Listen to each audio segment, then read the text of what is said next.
Hello, नमस्कार प्यारे बच्चों। मैं Vijay Bansal, math lecturer, Jakhal block, district Fatehabad से, हरियाणा एजुकेशन डिपार्टमेंट। आज हम अपनी मैथ की क्लास के अंदर कुछ सीखेंगे। हाँ जी प्यारे बच्चों, आज जो हम करेंगे हमारे पास हमारी क्लास 11th का, ठीक है, हमारा जो चैप्टर 10th चल रहा है उसकी एक्सरसाइज 10.3 के बारे में पढ़ेंगे हम। ठीक है, इसके अंदर हम हमारी इक्वेशन ऑफ लाइन के बारे में हम सारा कुछ पीछे जान चुके हैं। यहाँ आपको इक्वेशंस को एक फॉर्म से दूसरी फॉर्म में बदलना, अगर कोई इक्वेशन हमारे पास परपेंडिकुलर है, पैरेलल है, उसको किस तरीके से क्वेश्चंस को करना है हम उसके बारे में जानेंगे। जैसे पहला क्वेश्चन देखिए आप, उसके अंदर क्या कह रहे हैं, reduce the following equation into slope intercept form and find their slope and y intercept. ठीक है, पहला क्वेश्चन पॉइंट देखें, इसके अंदर आपको क्या दी गई है, इक्वेशन ऑफ लाइन। हमारे पास इक्वेशन ऑफ लाइन आपको क्या गिवन है इसके अंदर, x plus 7y equal to 0। ठीक है, यहाँ आपके पास पहले क्वेश्चन के अंदर सबसे पहले ये जानना जरूरी है कि स्लॉप इंटरसेप्ट फॉर्म क्या है। स्लॉप इंटरसेप्ट फॉर्म, ठीक है, उस फॉर्म को आप जानते हैं तो बिल्कुल क्वेश्चन आपके लिए इजी हो जाता है। वो फॉर्म क्या है, y equal to M x plus c. M आपकी स्लॉप होगी और सी आपका y इंटरसेप्ट होगा। ठीक है, तो अभी हम यहाँ से वही काम करेंगे। आपके पास 7y एक्स उधर आके माइनस का हो गया, और फिर उसके बाद हम देखें यहाँ से चेंज करेंगे y equal to minus 1/7x। ठीक है, तो डैट मीन्स आपकी जो स्लोप है वो क्या है, ठीक है, m माइनस 1/7। एंड इंटरसेप्ट अगर हम बात करें, c हमारा क्या है, ठीक है, इंटरसेप्ट c वो क्या है, 0, क्योंकि कुछ दिया ही नहीं हुआ हमें दूसरी तरफ। ठीक है, इसके सेकंड पॉइंट में देखें आपको क्या कह रहा है, ये इक्वेशन आपको क्या गिवन है। ठीक है, इक्वेशन आपके पास गिवन इक्वेशन, आप यूँ कह लें कि गिवन इक्वेशन हमें क्या दी गई है, गिवन इक्वेशन वो क्या देखिए, 6x plus 3y minus 5 equal to 0। ठीक है, यहाँ से आपके पास 3y को हम इस तरफ रखेंगे, 6y आपका दूसरी तरफ चला गया माइनस का, प्लस 5 उधर रखें। ठीक है, और आगे आपके पास देखें तो y क्या हो जाएगा, -6/3x प्लस 5/3। तो यहाँ से आपके पास -2x प्लस 5/3। ठीक है, डैट मीन्स स्लोप क्या बन गई आपकी, m, x के साथ वाली वैल्यू -2, और इंटरसेप्ट क्या बन गया आपके पास, c 5/3। ठीक है, ये आपका इंटरसेप्ट बन गया। आगे देखिए इसका थर्ड पार्ट, उसमें हमें क्या कह रहा है ये। ठीक है, इसके थर्ड पार्ट के अंदर देखें, थर्ड पार्ट में आपको इक्वेशन क्या दी हुई है, y इजक्वल टू 0। ठीक है, इसको आप, अच्छा इन सभी में अगर आप लिखना भी चाहें तो ये भी लिख सकते हैं, compare with y equal to M x plus C. ठीक है, सो आपने इसको क्या किया, y equal to 0x plus 0 लिख दिया। जैसे आप यहाँ पर कुछ नहीं था, इसको प्लस 0 लिख कर सॉल्व कर लें तो कंपेयर करना और ईजी हो जाता है आपके लिए। डैट मीन्स स्लोप आपकी क्या है, m 0, इंटरसेप्ट आपका, ठीक है, c कितना है, 0। क्लियर, ये आपका पहला क्वेश्चन हो गया। आगे देखेंगे हमारे पास हमारा दूसरा क्वेश्चन। ठीक है, इनके क्वेश्चन के अंदर दूसरे में भी आपको क्या करना है, फॉर्म को चेंज करने के लिए कहा गया है। ठीक है, इसमें देखें क्या कह रहा है आपको, reduce the following equation into intercept form and find their intercept on the axis. ठीक है, आपको इंटरसेप्ट की फॉर्म के अंदर चेंज करने के लिए कह रहा है ये दूसरे क्वेश्चन के अंदर। अब सबसे पहले तो आपको इंटरसेप्ट फॉर्म का दिमाग में होना चाहिए कि क्या है, इंटरसेप्ट फॉर्म क्या है आपकी, ठीक है, x y a y upon b is equal to 1।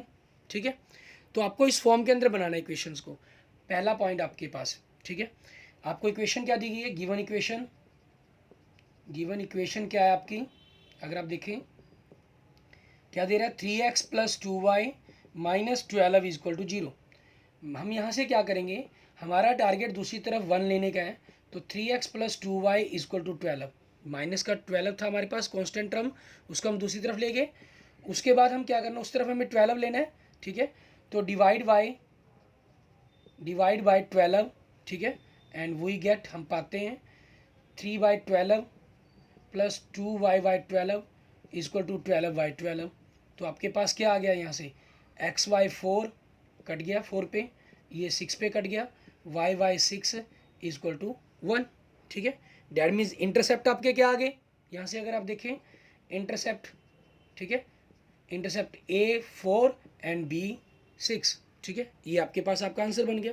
इसके साथ देखिए हमारे पास हमारा सेकंड पार्ट, सेकंड पार्ट में क्या दे रहा है आपको इक्वेशन, गिवन इक्वेशन क्या है हमारी, ठीक है, वो देखिए हम, गिवन इक्वेशन क्या दे रहा है हमें, देखें 4x minus 3y, 4x minus 3y equal to 6। तो हम क्या करेंगे यहाँ पर, डिवाइड बाई, ठीक है, क्योंकि हमारा टारगेट यहाँ 1 बनाना है 6, and we get 4x by 6 minus 3y by 6 is equal to 6 by 6। आपके पास कट के 2/3 आ गया, ये कट के 1/2 हो गया, 6 से 6 कट के 1 हो गया। तो x अपॉन आपका ये 2 पलट कर हम नीचे ले गए माइनस 3/2, क्योंकि फॉर्मूले के अंदर आपका प्लस है तो प्लस रखा, y अपॉन 2 और माइनस 2 कर दिया इजक्वल टू 1, ठीक है। और यहाँ से आपके पास फिर इंटरसेप्ट क्या बन गए, क्योंकि आपका मेन टारगेट उस फॉर्म के अंदर चेंज करना और उनकी वैल्यू निकालना था।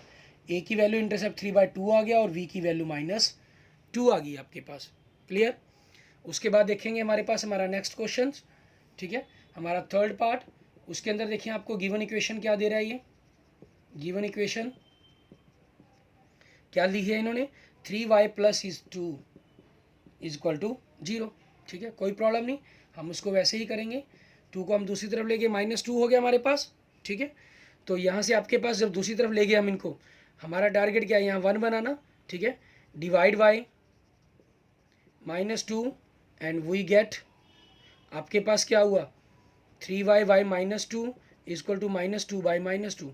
तो क्या आ गया आपके पास, y अपॉन -2/3 इजक्वल टू 1, ये वैल्यू आ गई आपके पास।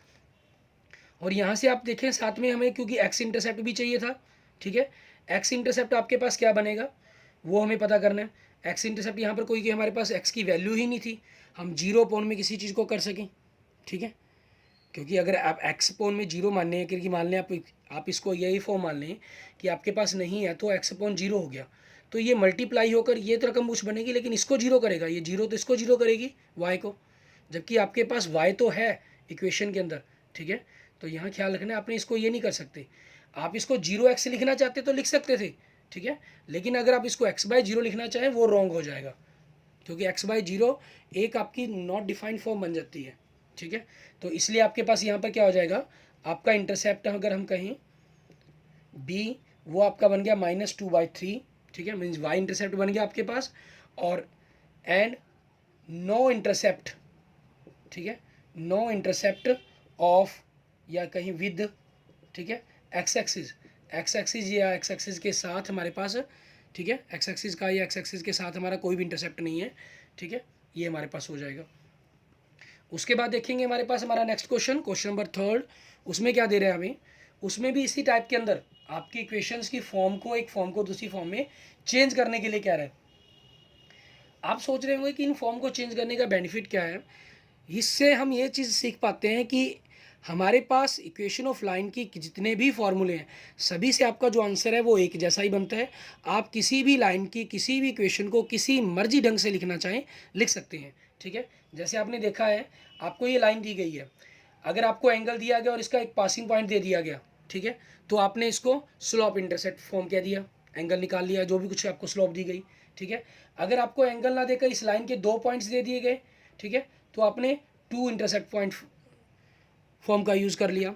अगर आपको ये पॉइंट ना देकर, ठीक है, ये पॉइंट नहीं दिए गए, आपको क्या दिया गया, ये इंटरसेप्ट दे दिए गए ए और बी, ठीक है, या यूँ मान लीजिए अकेला आपको वाई इंटरसेप्ट दिया गया, ये सी इंटरसेप्ट दे दिया गया, ठीक है, स्लोप दे देगी, तो स्लोप इंटरसेप्ट फॉर्म बन गई। अगर इसकी जगह आपके पास अकेला डी इंटरसेप्ट दे दिया गया आपको, ठीक है, और स्लोप के साथ, तो आपकी ये slope intercept form x axis के साथ होगी, ठीक है। और अगर ये दोनों के दोनों ही दे दिए गए ए और बी के रूप में, ठीक है, तो आपके पास ये स्लोप इंटरसेप्ट फॉर्म होगी। इक्वेशन वही है, सिर्फ डिपेंड करता था आपको दिया क्या गया।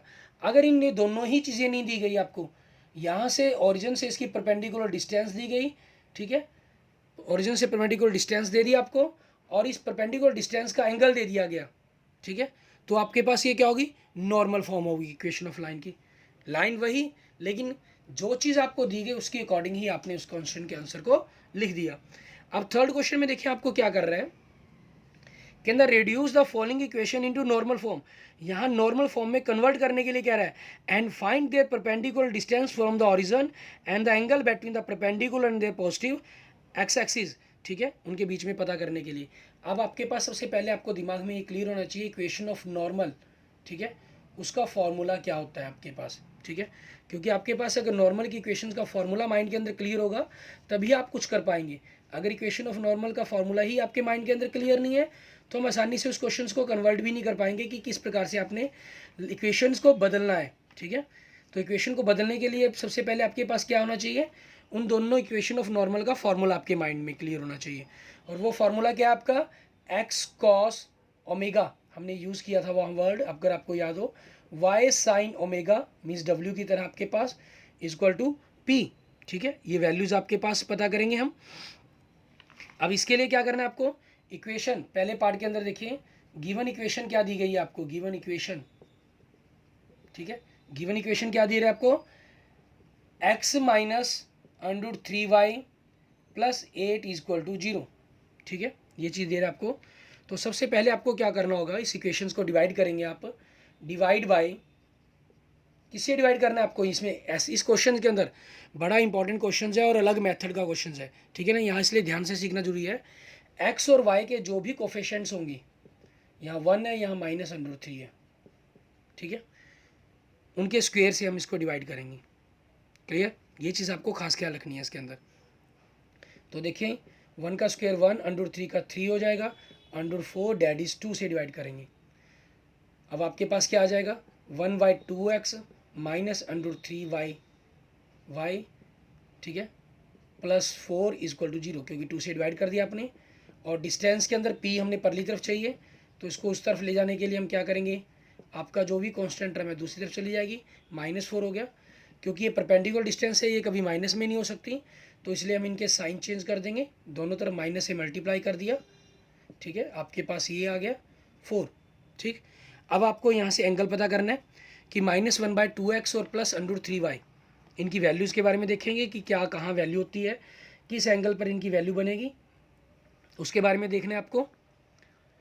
यहाँ आप इनके बारे में अलग से नोट निकालना चाहे तो अलग से सॉल्व कर सकते हैं।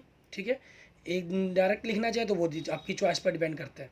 नाउ -1/2 माइनस 1y जो 2 वैल्यू है, क्योंकि आपके इस फॉर्मूले के अंदर आपका जो इक्वेशंस बनती है, ठीक है, उसके अंदर आप कोस को पहले लिखते हैं, साइन को बाद में लिखते हैं। तो आपका कोस के अंदर देखेंगे, ये कोस के अंदर कितनी डिग्री की वैल्यू बनती है, 1/2। ठीक है, आपके पास इक्वेशन में चेक करें या वैल्यू आपके पास अगर हो, फिंगर से अगर आपको याद है 10th क्लास में आपको ने किया होगा, अगर नहीं किया हुआ है तो आप 10th क्लास की ट्रिग्नोमेट्री वाले चैप्टर को खोलकर, ठीक है ना, मेरी वीडियो से लिंक देख सकते हैं और डिस्क्रिप्शन में भी आपको लिंक मिल जाएगा, वहाँ से भी आप इसको वॉच कर सकते हैं। 0 30 डिग्री हमारे पास ही हो गया, 1/2 की फिगर है, तो 1 लाइन आपके पास यहाँ होगी, कोस के अंदर चाहिए। कोस में हम क्या करते हैं, बाद के अंदर फिगर देखते हैं कितनी होगी। ठीक है ना, बाद में फिगर्स देखेंगे, /2 लिखते हैं हम। आपके पास यहाँ से हमारे पास देखेंगे कि कितने डिग्री पर आपके पास ये वैल्यूज़ बनेगी। ये वैल्यूज़ कहाँ जाके बनेगी, 60 डिग्री पर, क्योंकि बाद में एक फिंगर 60 डिग्री, cos 60 की वैल्यू, बाद में फिंगर कितनी है 1, तो 1 का √1, ठीक है, /2, तो डैट मीन्स cos 60 डिग्री। और इस माइनस के निशान को ख़त्म करना है हमें, ठीक है, तो 180 - 60 हो जाएगा, क्योंकि दूसरे क्वाड्रेंट के अंदर है। दूसरे क्वाड्रेंट में आपके पास ख़त्म करने के लिए cos 120, इसमें आप ख्याल रखें, आपके पास कोस को ख़त्म करना हो, दूसरे क्वाड्रेंट के अंदर अगर एंगल हो, हमें माइनस में चाहिए लेकर जाना है, माइनस प्लस जो भी हो, दूसरे क्वाड्रेंट में करना हो तो 180 माइनस होता है, तीसरे में करना हो 180 प्लस होता है, चौथे में 360 माइनस होता है। पहले में है तो कोई दिक्कत ही नहीं हमें आती, ठीक है ना, फिर तो हमारे लिए कोई प्रॉब्लम बनती ही नहीं है। जैसे अगले के आगे देखिए, √3/2, ठीक है, ये वैल्यू हमने देखनी है कि कहाँ पर बनती है हमारे पास। √3/2 वैल्यू आपके पास साइन के अंदर देखनी है, साइन में कहाँ बनती है, 60 डिग्री पर। लेकिन मुझे इस एंगल को लेकर कहाँ जाना है, क्योंकि ये एंगल ने वैल्यू कही cos 120 के अंदर कही, मुझे सेकंड क्वाड्रेंट के अंदर लेके जानी है, तो कोई दिक्कत नहीं है। सेकंड क्वाड्रेंट में लेके जाना है तो 180 माइनस कर देंगे इसको, क्योंकि ये कोस था, सेकंड क्वाड्रेंट में नेगेटिव होता है, इसलिए माइनस का निशान खत्म हुआ। ये साइन है आपके पास, सॉरी ये साइन है, और साइन सेकंड क्वाड्रेंट के अंदर पॉजिटिव होता है, इसलिए यहाँ पर माइनस का साइन ना आया ना ख़त्म हुआ। ठीक है, साइन 120 हो गया आपके पास। क्लियर, तो यहाँ से आपके पास क्या बनी इक्वेशंस, अगर आप देखें नॉर्मल फॉर्म इक्वेशन की, x cos 120 degree plus y sine 120 degree equal to 4। ठीक है, ये आपके पास आपके क्वेश्चन का आंसर बन गया। ऐसे ही हमारे पास नेक्स्ट देखिए, हमारा नेक्स्ट क्वेश्चन इसका सेकंड पार्ट, उसमें क्या करना है हमें, क्या दे रहा है, y माइनस टू, इक्वेशन दी गई है आपको y minus two is equal to 0 second part के अंदर, ठीक है। तो आपको वही चीज़ करनी है, क्या हमारे पास कोफिशिएंट से डिवाइड कर देंगे, या इसको पहले सेट करके लिखना चाहे, पॉजिटिवली करना चाहे तो y इक्वल टू 2 हो गया। तो x का कोफिशिएंट है ही नहीं, 0 है, y का कोफिशिएंट 1 है, तो 0 प्लस 1 आपके पास अंडर 1 हो गया, तो 1 से डिवाइड करेंगे, 1 से डिवाइड करने पर आपके पास यही आ जाएगा। यहाँ आपके पास इक्वेशंस y के साथ क्या लिखते हैं, साइन लिखते हैं, ठीक है। तो अब नाउ आप क्या करेंगे, 1 की वैल्यू साइन में निकालनी है आपको, ठीक है। 1 की वैल्यू साइन के अंदर, और 1 साइन के अंदर क्या होता है हमारे पास, क्योंकि कोस, यहाँ अगर आप देखें थोड़ा सा ध्यान दें, 0x लिख सकते हैं हम, क्योंकि मैंने आपको कहा था मल्टीप्लाई में कर सकते हैं हम, 1y equal to 2 means x की जो वैल्यू है वो 0 है, ठीक है, और y की वैल्यू आपकी 1 है। तो 0 आपके पास देखने की कितने डिग्री पे बनेगा, कोस के अंदर, क्लियर है बिल्कुल ही आपको, ये तो बिल्कुल इजी है हमारे लिए, कोस 90 पर होता है, और 1 आपका साइन 90 पर होता है, दोनों के अंदर कोई चेंज करने की जरूरत ही नहीं पड़ी, इसलिए इक्वेशन, ठीक है, नॉर्मल इक्वेशन ऑफ लाइन क्या होगी, x cos 90 plus y sin 90 is equal to 2, ठीक है। ये आपके पास आपके क्वेश्चन का आंसर बन जाएगा, क्लियर।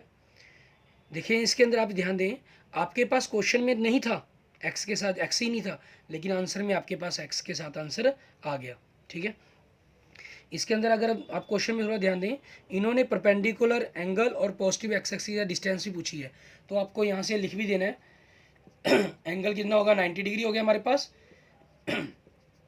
और परपेंडिकुलर डिस्टेंस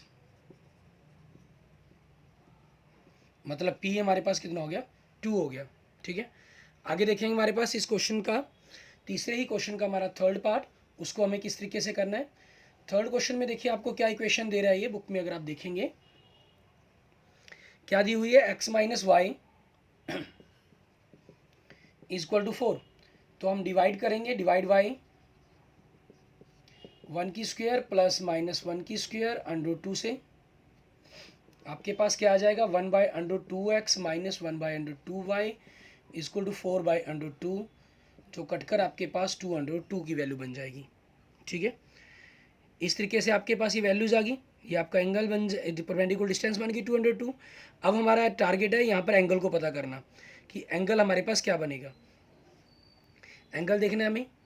अब इसमें देखें आपके पास कहाँ, किस एंगल के अंदर किस पोजीशन पर जाएंगे हम, ठीक है। नाउ आपका 1/2 है कॉस के अंदर, और ये माइनस 1/2 है साइन के अंदर। कॉस के अंदर ये आपका 45 डिग्री होता है, ये 45 डिग्री होता है माइनस, ठीक है। अब हमें देखना है कि साइन वैल्यू आपकी माइनस है, ठीक है। हमारे पास मैंने आपको बताया 180 माइनस कर सकते हैं आप, 180 प्लस कर सकते हैं, 180 प्लस करते हैं तो आप तीसरे क्वाड्रेंट में पहुंचते हैं इस माइनस को ख़त्म करने के लिए, क्योंकि यहाँ साइन आपका नेगेटिव होता है तीसरे में जाने पर, लेकिन तीसरे में कोस भी नेगेटिव होता है, कोस पॉजिटिव और साइन नेगेटिव, ठीक है। इसमें ऑल पॉजिटिव होते हैं, इसमें साइन आपका पॉजिटिव होगा और कोस नेगेटिव होगा, इसमें साइन भी नेगेटिव कोस भी नेगेटिव, इसमें कोस पॉजिटिव होगा साइन नेगेटिव होगा। तो चौथे क्वाड्रेंट में जाएंगे, चौथे में जाने के लिए क्या करना होगा इनको, 360 माइनस 45 मीन्स कोस 315 डिग्री, हमने इन वैल्यू को चौथे एंगल क्वाड्रेंट में लेके जाना था। साइन 360 माइनस 45 डिग्री, क्योंकि चौथे क्वाड्रेंट में साइन नेगेटिव होता है इसलिए माइनस का साइन खत्म हो गया, कोस आपका पॉजिटिव भी होता है इसलिए ना माइनस का निशान आया ना गया, ठीक है। साइन 315 डिग्री हो गया। So normal form of equation of line, equation of line क्या हो जाएगी हमारी, आपके पास x cos 315 degree plus y sine 315 degree equal to 2/2। आप यहाँ से देखें तो एंगल कितना बन गया आपका 315 डिग्री, और आपकी परपेंडिकुलर डिस्टेंस, ठीक है, परपेंडिकुलर डिस्टेंस फ्रॉम ओरिजिन, ये लिखना चाहें तो लिख भी सकते हैं, नहीं कोई प्रॉब्लम भी नहीं है, इक्वल टू p आपके पास कितनी है 202 यूनिट्स, ठीक है। ये आपके पास आपके क्वेश्चन का आंसर बन गया, क्लियर। आगे देखेंगे हमारे पास हमारा नेक्स्ट क्वेश्चन, क्वेश्चन नंबर 4 में हमें क्या करना होगा, आगे जो हमारे पास क्वेश्चन आएंगे, ठीक है, ये आपके पास जो क्वेश्चन नंबर 4 है, ये डिस्टेंस फार्मूल पता करनी है आपको। आपको इक्वेशन ऑफ लाइन दी गई है एक, ठीक है, एक मान लीजिए हमारे पास लाइन है जिसकी इक्वेशन आपको A x plus B Y plus C equal to 0 दी गई है। एक पॉइंट से आपके पास कोई कोऑर्डिनेट है x1 y1, इस पॉइंट से आपको डिस्टेंस पता करनी है। डिस्टेंस क्या होगी आपकी, परपेंडिकुलर डिस्टेंस होगी वो, ठीक है। उस परपेंडिकुलर डिस्टेंस को पता करने का फॉर्मूला क्या है आपके पास, modulus A X one plus B Y one plus C upon x1 x और y के कोफिशिएंट का अंडर रूट, ठीक है, ये चीज़ बनेगी आपके पास। यहाँ ख्याल रखेंगे मॉडुलस हमने इसलिए लगाया, हो सकता है इसकी कैलकुलेशन करने पर नेगेटिव आ जाए, और अंडर रूट की वैल्यू का तो आपका नेगेटिव बनना ही नहीं है, इसलिए कोई प्रॉब्लम ही नहीं रहती, ठीक है। अच्छा, कई बार आपको दो पैरेलल लाइंस के बीच में इक्वेशन निकालने के लिए कहा जाए, सॉरी डिस्टेंस निकालने के लिए। अगर इस लाइन की equation a x plus B Y plus C equal to 0 है, मान लो C1 मान लेता हूँ, तो इस लाइन की equation a x plus B Y plus c two equal to 0 होगी, क्योंकि दो पैरेलल लाइन की जो आपके ये कोफिशिएंट है ये हमेशा सेम रहते हैं, ठीक है। अगर आप इनका मान लीजिए, अगर ये एक लाइन आपको दी गई है 2x plus 3y plus 4 equal to 0, तो ये आपको मान लीजिए 4x प्लस 6y, ठीक है, इक्वल टू 9 दी गई है, तो आप यहाँ से 2 कॉमन निकाल सकते हैं, 2x plus 3y plus 9/2 equal to 0, means ये आपके सेम ही बनते हैं, ठीक है। अगर आपको कहा जाए कि एक इक्वेशन ऑफ लाइन पता करें जो इसके पैरेलल है, तो वो आपका क्लियर है कि 2x प्लस 3y तो होगा ही होगा, सिर्फ कांस्टेंट का फ़र्क आएगा, ठीक है, ये दोनों में रहता है। मैं यहाँ बात कर रहा था इन दोनों के बीच में अगर परपेंडिकुलर डिस्टेंस निकालनी हो आपको, ठीक है, दोनों ही लाइंस पर ये परपेंडिकुलर होगा, तो इसके लिए आपकी परपेंडिकुलर डिस्टेंस निकालने के लिए फार्मूला क्या बन जाता है, ठीक है, आप चाहे C1 माइनस C2 कह लें या C2 माइनस C1 कह लें, उससे कोई फ़र्क नहीं पड़ता, अपॉन में अंडर ए स्क्वायर प्लस बी स्क्वायर, ठीक है, क्योंकि ये चीज़ें आपकी सेम ही होती हैं, इस कारण कोई प्रॉब्लम नहीं है इनके अंदर। इसके लिए आपके पास पॉइंट होना ज़रूरी है, इसके लिए आपके पास पॉइंट होना कोई किसी भी इस पूरी लाइन के ना दोनों ही किसी भी लाइन पर होना कोई ज़रूरी नहीं है, ठीक है। अच्छा, इसके साथ साथ हम, क्योंकि हमने इक्वेशन ऑफ पैरेलल की बात कर ली है, तो मैं यहाँ पर एक कंसेप्ट और आपसे डिस्कस करना चाहूँगा।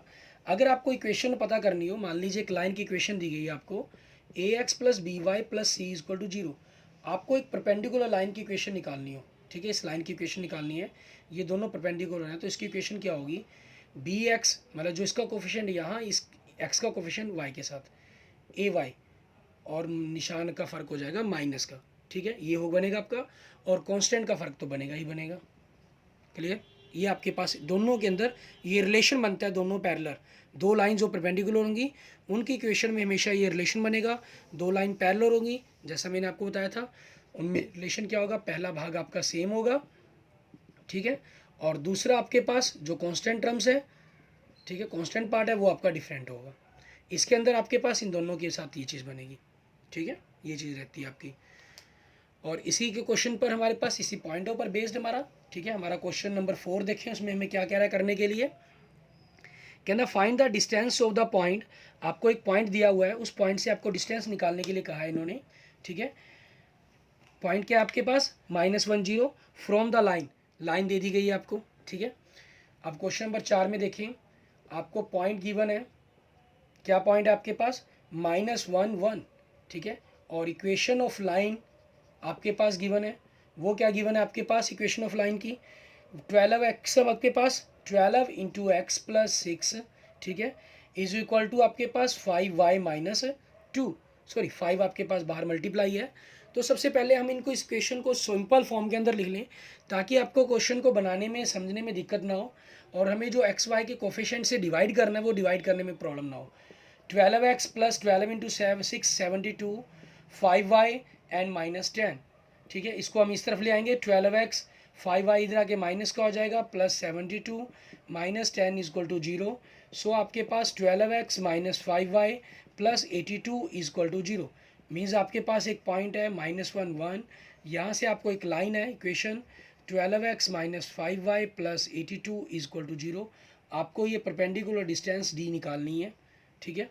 ये ओ पॉइंट हो गया आपके पास, मान लेते हैं ये आपके पास लाइन ऑफ इक्वेशन है, ये ए बी है आपकी, ठीक है। तो परपेंडिकुलर डिस्टेंस यहाँ पर निकालने के लिए, डिस्टेंस निकालने के लिए आपका फॉर्मूला यूज़ हो जाएगा, एक्स के साथ आपके पास -12 इंटू -1 -5 इंटू वाई का कोफिशिएंट किससे मल्टीप्लाई करेंगे 1 से, प्लस 82 अपॉन आपके पास डिवाइड करेंगे 12 का स्क्वायर प्लस -5 के स्क्वायर के अंडर रूट से, ठीक है। -12 आ गया ऊपर, -5 प्लस 82 अपॉन में आपके पास क्या हुआ 144 प्लस 25 -17 प्लस 82 करेंगे हम, ठीक है। 82 में से अगर हम 17 को माइनस करते हैं तो आपके पास एक प्रकार से 65 आ गया, क्योंकि पॉजिटिव आया इसलिए मॉडुलस लिखने की जरूरत नहीं है। 169 65 by 13 that is the 5 units, ठीक है। ये आपका आंसर हो जाएगा, क्योंकि इसके अंदर हमें सेंटीमीटर मीटर तो कुछ दिया नहीं गया ना, तो इसलिए हम इसको 5 यूनिट्स लिख कर ही छोड़ लेंगे अकेले क्वेश्चन को। क्लियर? इस तरीके से आप इसकी डिस्टेंस पता कर लेंगे, ठीक है। उसके बाद देखते हैं हमारे पास हमारा next 5th question. Same question आपके पास, ठीक है। सेम डिस्टेंस पता दी करने के लिए कहा गया आपको यहाँ, लेकिन सिर्फ इस 5th क्वेश्चन में 4th में आपको डिस्टेंस पता करने के लिए कहा गया था। 5th में इन्होंने क्या कहा है आपके पास, देखें, कहना find the point on the x axis whose distance from the line, ठीक है। आपको लाइन से डिस्टेंस आपको दी हुई है 4 यूनिट्स, ठीक है। हम लेट कर लेते हैं, let points on x axis, ठीक है। एक्स एक्सिस में जो पॉइंट है उसके कोऑर्डिनेट क्या है आपके x0। So equation of line आपको क्या गिवन है, इंटरसेप्ट फॉर्म में गिवन है x/3 y/4 इक्वल टू 1। हम यहाँ से इनकी एलसीएम ले लें, 4x plus 3y equal to 12, ठीक है। हमने एलसीएम ले लिया, 4x प्लस 3y दोनों की मल्टीप्लाई उधर मल्टीप्लाई होगी, 4x प्लस 3y 12 इधर आके माइनस का हो जाएगा इक्वल टू 0, ठीक है। और डिस्टेंस आपको कितनी दी गई है, डिस्टेंस दी गई है 4 यूनिट्स, ठीक है। तो आपके पास डिस्टेंस का फॉर्मूला क्या हो जाएगा, ax1 vy1 plus C upon under root a square plus v square equal to 4, ठीक है। ए आपके पास क्या है, ये दी हुई इक्वेशन हमारी 4, x1 हमारा पॉइंट क्या है, x ही माना है हमने, क्योंकि v हमारी क्या है 3 और y पॉइंट क्या है हमारा 0, c क्या है हमारा -12 अपॉन इक्वल टू 4 अपॉन में 4 और 3 के स्क्वायर का अंडर रूट, ठीक है। ये चीज़ करनी है हमें। यहाँ से आगे आपके पास क्या हो जाएगा, अंडर रूट 4x माइनस 12, क्योंकि 0 से मल्टीप्लाई करके 0 हो गया, अपॉन में 4 की स्क्वायर 16, 3 की square 9, 16 plus 9 25 under 25 equal to 4। So modulus 4x minus 12 equal to 4 into under 25 क्या हो जाएगा 5 दैट इज़ 20, ठीक है। आपके पास ये वैल्यू आ गई, लेकिन यहाँ पर ध्यान दें आपके पास 4x, ठीक है, -12 है, तो मॉडुलस के अंदर जो वैल्यू है वो नेगेटिव भी हो सकती है पॉजिटिव भी हो सकती है, ठीक है। सो आगे आपके पास जब इसको करेंगे तो आप क्या लिखेंगे, 4x minus 12 equal two plus -20, ठीक है। सो आगे आप जब इसको करेंगे तो 4x माइनस 12 इक्वल टू 20 और 4x माइनस 12 इक्वल टू -20। तो यहाँ से आप देखें तो क्या बनेगा, 4x equal to 20 plus 12, so 4x equal to 32, ठीक है। So x equal to 32/4 that is 8। So point क्या बनेगा आपका, x आपके पास 8 आ गया, y कोऑर्डिनेट आपके पास 0 है, ठीक है। और के अंदर हमारे पास कंसेप्ट क्या चलेगा, 4x माइनस 20 प्लस 12, तो क्या हो जाएगा 4x माइनस 20 प्लस 12 आपके पास -8 हो गया। सो 4x इक्वल टू -8, ठीक है, बाई 4 हो जाएगा। सो x इज आपके पास कट के 4 इज़ 2 पे कट जाएगा that is -2। So x equal to -2 पर कट गया, तो पॉइंट आपके पास क्या आ गया -2 0, ठीक है। ये आपके पास आपका पॉइंट बन जाएगा। क्लियर? इस तरीके से आपका ये जो क्वेश्चन नंबर 5 हो जाता है हमारे पास कंप्लीट। इसके बाद हम अपने नेक्स्ट वीडियो के अंदर करेंगे हमारे क्वेश्चन नंबर 6 से, ठीक है। और तब तक आप इन 5 क्वेश्चनों को करके देखेंगे और जो उनके एग्जांपल्स हैं उनको भी ट्राई करेंगे। इनके अंदर आपके जो एग्जांपल्स दिए गए हैं, एग्जांपल नंबर 13 से आपके स्टार्ट होते हैं और 19 तक 7 एग्जांपल्स दिए गए हैं। अगर एग्जांपल में आपकी कोई प्रॉब्लम हो तो आप मुझे मैसेज कर दीजिएगा, तो मैं अपनी नेक्स्ट वीडियो के अंदर आपको वो भी समझा दूँगा साथ में, ठीक है। किसी भी प्रकार की प्रॉब्लम के लिए आप मुझे कमेंट कर सकते हैं, मैसेज कर सकते हैं। अगर आपको मेरी वीडियो अच्छी लगी है तो लाइक करें, और अगर आपने मेरा चैनल अभी तक विजय जाखल बंसल मैथ को सब्सक्राइब नहीं किया है तो प्लीज़ उसे जरूर सब्सक्राइब करें, अपने दोस्तों मित्रों अपने स्टूडेंट्स के साथ इसको शेयर करें। Okay, thank you friends, thank you students.